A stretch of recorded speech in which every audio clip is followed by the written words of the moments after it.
الحمد لله رب العالمين الرحمن الرحيم مالك يوم الدين إياك نعبد وإياك نستعين اهدنا الصراط المستقيم صراط الذين أنعمت عليهم غير المغضوب عليهم ولا الضالين.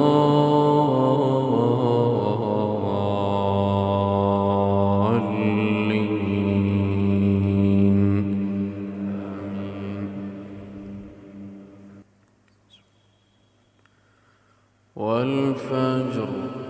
وليال عشر والشفع والوتر والليل إذا يسر هل في ذلك قسم لذي حجر ألم تر كيف فعل ربك بعاد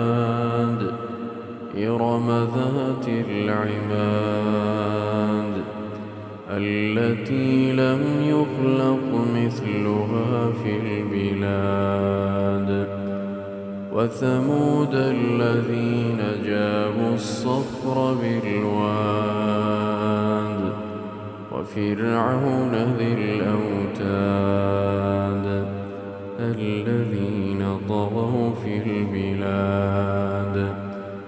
فأكثروا فيها الفساد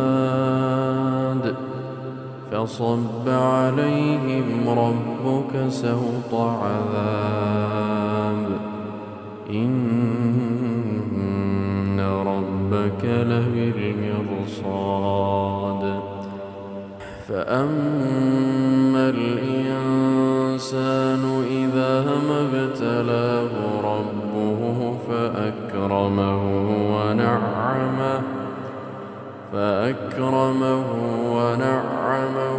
فيقول ربي أكرمن وأما إذا ما ابتلاه فقدر عليه رزقه وأما إذا ما ابتلاه فقدر عليه رزقه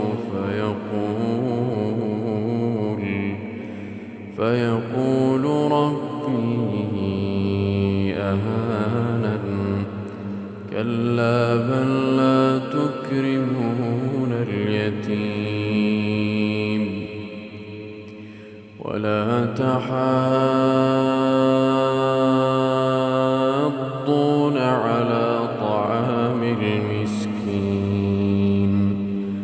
وتأكلون التراث أكلا لما وتحبون المال حبا جما كلا إذا دكت الأرض دكا دكا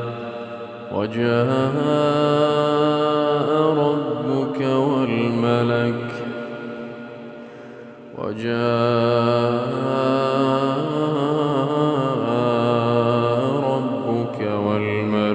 صفا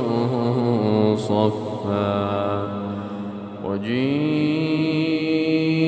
يومئذ بجهنم يومئذ يتذكر الإنسان وأنى له الذكرى يقول يا ليتني قدمت لحياتي فيومئذ لا يعذب عذابه أحد ولا يوثق وثاقه أحد. يا أيتها النفس المطمئنة ارجعي إلى ربك راضية مرضية فادخلي في عبادي